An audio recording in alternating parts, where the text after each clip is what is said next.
Tenemos la documentación, los tutoriales, pero ¿cómo empezamos a hacer un proyecto para un plugin de WordPress?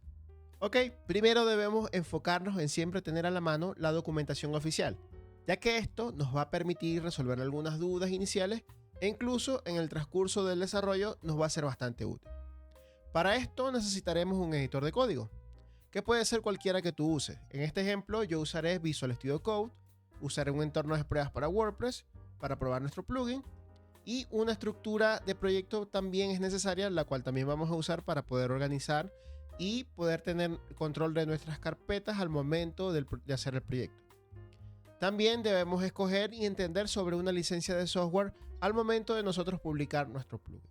Cuando estamos haciendo código, siempre vamos a necesitar hacer pruebas constantes para ver si las características o el funcionamiento es el correcto. Y para hacer un plugin de WordPress, específicamente necesitamos tener una instalación funcional de WordPress en la que nosotros podamos administrar, modificar y así poder asegurarnos de que el entorno va a ser lo más parecido a un ambiente productivo. Para esto tenemos varias opciones. Podemos hacer una instalación local usando PHP mediante el comando php-s, teniendo una base de datos de MySQL o MariaDB ya instalada dentro de nuestros computadores, pero también podemos hacer una instalación de Docker y así configurar todo el entorno y despreocuparnos por instalar la base de datos, por instalar lo necesario para que funcione. Pero hacer algunas de estas configuraciones nos puede demorar un tiempo, más que todo por el tema de configuraciones iniciales y para asegurarnos de que todo esté conectado y esté funcional al momento de nosotros hacer las pruebas. Entonces, para esto, para evitarnos el tema de configuración, ya sea a través de Docker, a través de instalaciones locales de PHP, de MariaDB o de MySQL, hay una opción que podemos ya usar que está preconfigurada. Esta opción se llama Local WP. Esto es un software en donde podemos instalar en pocos clics y ya dentro viene configurado bases de datos, instalaciones de WordPress, en las cuales también vamos a poder configurar una versión de PHP, el tipo de web server e incluso podemos simular el certificado SSL, como si fuera ya un sitio ya publicado en un servidor ya final. Entonces así podemos copiar lo más fiel posible a un sitio ya en un servidor o en producción real para nosotros hacer nuestras pruebas. En este caso no haré mucho énfasis en explicar a fondo lo que es este programa Local WP, sino que más bien vamos a hacer lo inicial para poder probar lo que sería nuestra instalación de WordPress sin tanto esfuerzo. Ok, dentro del programa nosotros tenemos la posibilidad de hacer diferentes sitios. Podemos hacer tantas instalaciones de WordPress como queramos. Ya yo tengo una lista, pero voy a hacer una desde cero para que lo puedan ver. En esta opción podemos crear un sitio desde cero. Incluso si ya tenemos un sitio en WordPress, podemos hacer un zip de él y él automáticamente lo va a tomar. Pero en este caso vamos a hacer un sitio nuevo. Le damos a continuar. Le ponemos el nombre a nuestra instalación. En este caso podemos tener lo que serían opciones adicionales, pero en este caso las vamos a dejar tal cual como están por defecto. Vamos a dejarla por defecto, como tal les dije, podemos customizarlo, podemos seleccionar una versión de PHP en específico, un web server o un tipo de base de datos. En este caso yo voy a usar el por defecto para que veamos el ejemplo. En este caso yo puedo poner un nombre de usuario y una contraseña. En este caso voy a hacer admin. Y él me da un correo en el caso tal de que yo necesite hacer pruebas o demás. Yo puedo aquí también colocar mi propio correo, pero en este caso lo dejaré así. En el caso de las opciones adicionales, podemos incluso decirle si este es un WordPress multisitio, pero como el caso para esto es simplemente probar una instalación de WordPress, vamos a dejar todo tal cual como está. Una vez que nosotros configuremos estos tres pasos iniciales, el programa va a provisionar lo que sería el WordPress para que nosotros probemos. En este caso nos va a pedir algunos permisos adicionales, va a hacer la descarga de WordPress y va a hacer las configuraciones necesarias para que esto funcione y lo podamos ver. Entonces, veamos mientras carga. Ok, listo, ya el programa terminó. Demora un poquito cuando es la primera instalación que se realiza. Pero ya entonces acá podemos ver que ya tenemos nuestro sitio de WordPress funcionando dentro de Local WP. En este caso el web server por defecto es Nginx, la versión de PHP es la 8.1. Nos viene con una base de datos en MySQL y nos viene con otras opciones más que podemos administrar. En el caso tal podemos administrar la base de datos directamente desde acá, que él tiene un administrador que nos permite hacer ver lo que serían las tablas, incluso modificarlas, y tiene lo que serían herramientas adicionales, las cuales no vamos a ver ahora. Simplemente vamos a ver cómo podemos tener nuestro sitio de WordPress acá configurado. Entonces ya tenemos el sitio corriendo en LocalWP. Podemos inclusive abrir el sitio para ver que nuestro WordPress está funcionando. De hecho, nos da un dominio local para poder hacer pruebas directamente con nuestro WordPress. E incluso también podemos abrir lo que sería el WP Admin, en el caso, la consola de administración de WordPress. Esto es una instalación normal de WordPress, como si la tuviéramos en un web server. Y aquí yo me puedo loguear con el usuario que previamente ya había configurado. Una vez dentro de acá, puedo tener las mismas opciones que puede tener un WordPress normal.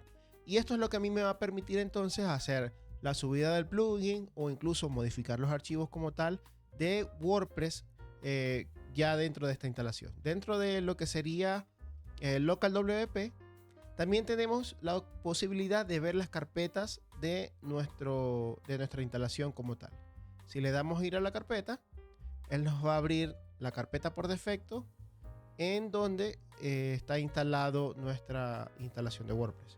En este caso está en la carpeta pp public, y aquí adentro está todo lo necesario de la instalación de WordPress. Tenemos el wp config, tenemos todas las carpetas, incluso lo de los plugins, en la que nosotros podemos empezar a trabajar de ser necesario para poder entonces crear nuestro plugin siguiendo los pasos, o incluso podemos meter una carpeta aquí directamente en LocalWP y lo vamos a poder hacer ya de manera más sencilla, y nos vamos a olvidar de poder configurar una instalación de WordPress, una base de datos o un web server en general. De hecho, volviendo con LocalWP, LocalWP nos permite conectar nuestro Visual Studio Code directamente con el proyecto. Es decir, no necesitaríamos ir a la carpeta, sino que podemos hacer la configuración y la conexión con Visual Studio Code. Él automáticamente abre la carpeta del proyecto, y acá entonces podemos empezar a crear lo necesario y empezar a modificar. En este caso, lo que nosotros haríamos sería modificar en la carpeta de plugins, agregar una carpeta nueva, agregar los nuevos archivos, los archivos necesarios, y empezar a modificarlos acá para poder ver cambios ya directamente en la página. Entonces, si por ejemplo queremos nosotros configurar en el WP config, queremos activar lo que sería el debug, nosotros acá podemos definirlo como true, y ya automáticamente en la instalación que está corriendo ya debería estar activo lo que sería el debug de nuestra instalación de WordPress. En este caso, si hubiera un error, un warning, aparecería aquí arriba, o incluso aparecería acá dentro de lo que sería el administrador de WordPress. Entonces, con esta herramienta nos podemos ahorrar ese tiempo de configuraciones iniciales y hacer unas instalaciones bastante rápidas de lo que sería una instalación nueva de WordPress. Entonces, si seguimos como tal lo que sería la documentación de WordPress para empezar a realizar nuestro plugin, según la documentación nos dice que debemos entrar a la carpeta WP Content, en la carpeta plugins, luego hacer una carpeta con el nombre de nuestro plugin, y luego entrar en esa carpeta y empezar a hacer lo que sería la magia como tal. En este caso, las opciones serían ir a la carpeta WP Content. ¿Dónde estoy? Estoy aquí, WP Content. Dentro de WP Content entro a plugins. Dentro de plugin puedo hacer una carpeta. En este caso haremos una carpeta, la vamos a colocar tal cual como está, plugin name, es un ejemplo nada más. Luego que se hace la carpeta, entramos en esta carpeta que es plugin name. Y dentro de plugin name, entonces nos dice que ya podemos empezar a crear archivos con el nombre de nuestro plugin en formato .php. En este caso, la documentación nos dice que usemos VI. En este caso no usaremos VI, sino que usaremos directamente Visual Studio Code. Es decir, yo iría a la carpeta directamente, crearía un nuevo archivo y le pongo el nombre del plugin que yo quiero hacer. Y se supone que ya con esto, según la documentación de WordPress, yo puedo empezar a trabajar. Pero hay algo muy específico al momento de empezar a trabajar esto, que esto no es suficiente para nosotros poder hacer un proyecto bien consolidado, porque simplemente tenemos una carpeta con un archivo PHP dentro. Para esto vamos a necesitar una estructura de carpetas para poder ordenar todo y empezar a seguir las buenas prácticas, es decir, una carpeta donde vamos a guardar el JavaScript, una carpeta donde va a estar el CSS, una carpeta donde van a estar los archivos necesarios para que todo funcione. Para nosotros tener nuestras carpetas bien ordenadas, nuestro proyecto bien estructurado, podemos hacer uso de boilerplate. Que estos boilerplate simplemente son plantillas ya listas en las que nosotros podemos empezar a trabajar nuestro plugin desde cero. Ya esto tiene una estructura de carpetas, tiene una estructura de archivos, la cual podemos adoptar fácilmente para empezar a aplicar lo que serían los cambios, características y empezar en lo general para desarrollar nuestro plugin. Esto nos va a dar una organización mucho mejor porque nuestro plugin va a estar organizado por carpeta. Hay muchísimas opciones en internet. Yo traigo específicamente estas 4 que voy a dejar en la descripción, las cuales también son parte de la documentación oficial de WordPress. Es decir, WordPress te alienta a que puedes usar estos, a que estos también, digamos, no son los oficiales, pero son los que funcionan. Entonces, cada uno de ellos tiene un proyecto dentro de GitHub, el cual tú puedes descargar y puedes adaptar según la necesidad que tú tengas. De hecho, estas diferentes que están en GitHub son bastante útiles porque en el caso tal de que tú no tengas una idea de cómo estructurar tu proyecto, esto te va a servir bastante porque es una plantilla en la que simplemente vas a empezar a trabajar y listo, ya está tu proyecto ya organizado. Para esta hay una herramienta adicional que estoy trayendo acá, que es una página en la que simplemente es como un formulario, en la que tú puedes ir llenando la información de tu plugin. Por ejemplo, pues le ponemos plugin SEO, por ponerle algo, el slug va a ser SEO plugin. Entonces tú, a medida que vas llenando este formulario, él te va a ir generando los archivos necesarios finales para poder tener un proyecto ya listo. Es decir, en vez de cambiarle el nombre manual, simplemente con este formulario tú le colocas toda la información que él te pide inicialmente, y al final él lo que te va a dar es un comprimido con toda la carpeta del proyecto para trabajar. Así que está bastante genial. A ver, aquí lo podemos terminar. Está bastante genial esto, porque podemos llenar todo esto y al final podemos darle al botón de build y él nos va a generar un archivo ya comprimido con todo lo necesario para que nosotros empecemos a trabajar. Entonces te lo voy a dejar en la descripción del video para que los uses y me cuentes qué tal te fue con esto. Al momento entonces de empezar a realizar nuestro plugin, hay varias consideraciones que tomar en cuenta, pero lo primero que debemos hacer es hacer el llenado de nuestras cabeceras de la información necesaria. Al momento de nosotros hacer esto, debemos hacerlo dentro de lo que es el archivo principal. En lo que sería la documentación como tal de WordPress, nos pide que por lo menos el campo requerido tiene que ser el nombre del plugin. En este caso hay muchísimas más otras cabeceras que colocar, pero mientras más información nosotros coloquemos, va a ayudar a las personas que van a instalar nuestro plugin para tener más contexto al respecto de lo que trata nuestro plugin. Es decir, podemos colocar la versión del PHP que es necesaria, podemos colocar la versión en la que ha sido probado, y también nos da en parte cierta visibilidad porque podemos colocar nuestro nombre de autor, nuestra URL, y podemos colocar una pequeña descripción para que esto se vea directamente ya en la lista de plugins, ya en el administrador de WordPress. En este caso, por ejemplo, podemos ver en mi plugin que ya está publicado. Mi plugin ya tiene algunas cabeceras listas. Yo usé la parte de la mínima, que es el nombre del plugin. También di algunas adicionales. En este caso, el URL de lo que sería la descripción del plugin, que va directamente a mi página.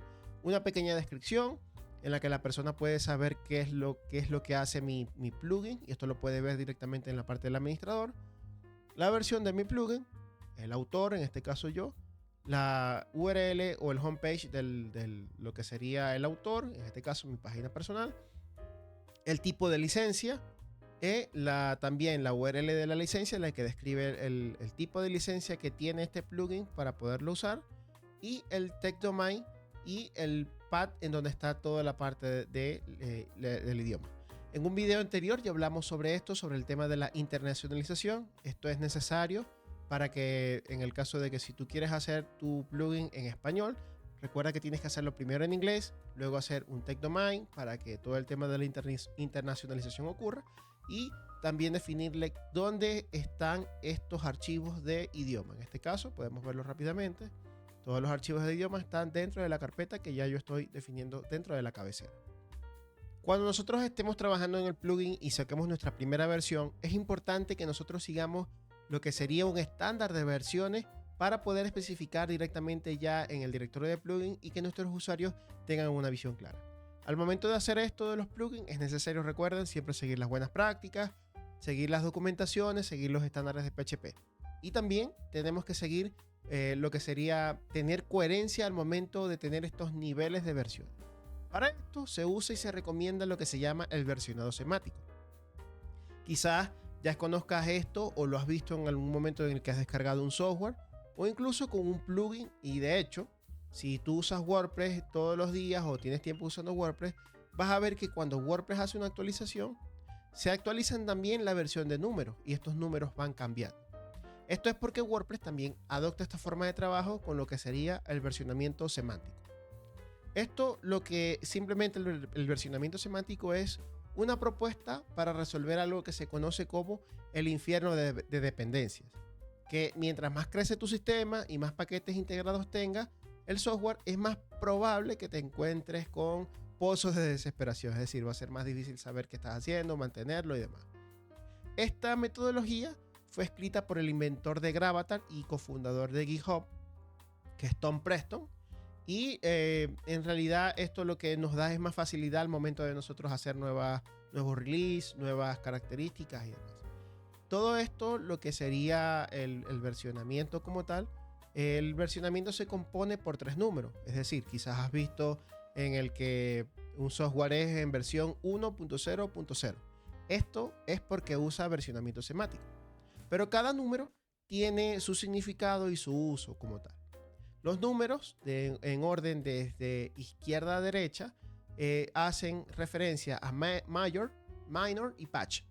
En donde Major o Mayor en español es lo que se incrementa cuando hay cambios importantes que no son compatibles con las versiones anteriores. Es decir, que estos cambios rompen la compatibilidad. Por ejemplo, si van a pasar de una versión 2.0.0 a una 3.0.0, indica que esta nueva versión no va a funcionar igual con las configuraciones anteriores, por lo que los usuarios deben revisar bien antes de poder actualizar. En el caso del segundo número, que es el menor, este número se incrementa cuando se agregan nuevas funcionalidades, pero mantiene la compatibilidad con versiones anteriores. Esto significa que las personas que pueden actualizar el programa no se van a preocupar porque haya un código que no es compatible o algo que no funcione con una versión anterior. En el ejemplo puede ser de que tengamos una versión 2.3.0 y pase de 2.4.0. Esto indica que hay nuevas características, pero no hay nada que se vaya a romper. Es decir, se va a mantener la misma versión, pero hay una característica nueva. Y el último número hace referencia al parche. Esto es más que todo, esto se incrementa o se cambia al momento de que se corrigen errores o se hacen pequeños ajustes sin añadir nuevas funcionalidades. Estos cambios significan que son compatibles con versiones anteriores y no va a afectar el funcionamiento general del software o de lo que tú estás haciendo. Por ejemplo, si hay una actualización y tú estás en la 2.3.4 y luego llega a la 2.3.5, significa que no va a haber ni nuevas características ni va a haber algo que se rompa. Simplemente fue un ajuste pequeño, fue un error o algo que se hizo como tal. Entonces, en resumen, podemos decir que mayor es para grandes cambios que son incompatibles, menor para nuevas funcionalidades que sí son compatibles y el parche sería para hacer correcciones y ajustes menores, ya sea un cambio de texto o algo bastante pequeño que hacer directamente en el código. Entonces, al poder usar el versionamiento semántico, esto no solamente va a ayudar a los desarrolladores, sino que va a ayudar a los usuarios a entender rápidamente qué tipo de cambios van a esperar con cada versión de nuestro plugin que vayamos realizando. Como siempre, para mantener lo que es la calidad del código, la calidad de WordPress y la calidad de lo que hacemos, siempre es necesario seguir buenas prácticas. Así que cuando nosotros empezamos a hacer nuestro plugin o nuestro proyecto desde cero, es siempre tener en consideración todas estas buenas prácticas al momento de empezar a escribir código. Esto nos va a servir desde el inicio, desde incluso hasta el final y en nuevas versiones que nosotros queramos hacer de nuestro plugin. Entonces, la idea de esto es mantener un orden en todo el proyecto porque va a ser más fácil el proceso de revisión al momento de que nosotros hagamos el envío del plugin a lo que sería el directorio oficial de WordPress para el momento de la revisión. Entonces, al nosotros asegurarnos con estas buenas prácticas, vamos a minimizar ese riesgo de que nos digan de que quizás tengamos que hacer un arreglo o incluso tengamos problemas de seguridad dentro de nuestro código. Lo primero que debes considerar siempre es hacer el uso de prefijos únicos en todo el código. Para evitar colisiones, WordPress nos recomienda que siempre usemos prefijos únicos para que todos los nombres de nuestros plugins y nuestras funciones sean accesibles globalmente. Entonces, supongamos que estamos haciendo un plugin que se llama tipos de contenido personalizado y decidimos usar el prefijo tsp-bajo. Entonces, en lugar de nosotros al momento de hacer una función, que quizás es una función de guardar, en vez de ponerle el nombre guardar-post, deberíamos usar ese prefijo al inicio de esta función que estamos creando. Es decir, la función quedaría tsp-guardar-post. Entonces, lo mismo aplica no solamente para las funciones, sino también aplica para las variables y para las clases. Lo segundo siempre, evita prefijos comunes de WordPress. Cuando elijas un prefijo, evita usar ya los que serían los prefijos ya comunes, es decir, no uses prefijos que empiecen con WP-, no uses los que empiecen con 2 guiones bajos, no uses prefijos que se llamen WordPress o los que simplemente tengan un solo guión bajo. Porque esto lo que va a hacer es que va a crear conflicto con el núcleo de WordPress en el caso de que los usemos. Y obviamente en el proceso de revisión nos van a decir de que no es posible hacerlo. Siempre verifica si los nombres de funciones ya existen. Antes de definir una función o una clase, es una buena práctica verificar si ya existen. Esto va a asegurar de que no vamos a sobreescribir algo que otro plugin ya está registrando. Enfócate siempre en usar namespaces en el caso tal de que tu plugin sea avanzado o en el caso no necesariamente que tu plugin sea avanzado, tenga muchas clases o muchas funciones. Siempre hacer el uso de namespaces es una buena práctica porque esto va a crear un espacio aislado donde todas tus funciones y clases van a estar protegidas. Y es decir, no vas a tener problemas de colisión y no vas a tener problemas con que ya alguna de esas exista dentro del core o dentro de otro plugin. Enfócate también en la seguridad. En WordPress, cuando alguien accede directamente a un archivo a través de una URL, significa que este archivo se puede ejecutar. Y esto es un problema de seguridad, porque algunos códigos de los que nosotros quizás creemos dentro de nuestro plugin solamente se deben ejecutar cuando WordPress ya los tengas cargados o cuando necesariamente se necesiten cargar como tal. Entonces, esto puede crear problemas de seguridad y de vulneración de información sensible. Entonces, lo que debemos hacer es nosotros, para esto, es aplicar lo que sería el ABS path. Que el ABS path es una constante global de WordPress en la que se define al inicio de un proceso de carga dentro de WordPress. Esto está configurado dentro del wp-config. Y este valor corresponde al valor absoluto de la ruta como tal y de lo que sería el directorio de instalación de WordPress. Entonces, cuando esta constante está definida, sabemos que WordPress se ha cargado correctamente y que el entorno de ejecución es seguro. Pero si el caso de que tu archivo está siendo ejecutado directamente, por ejemplo, al escribir la URL del archivo final del archivo PHP, esto va a significar que el ABS path no está definido. Entonces, cuando alguien intenta acceder a esto fuera del contexto de WordPress, es donde ocurren los temas de fallas de seguridad.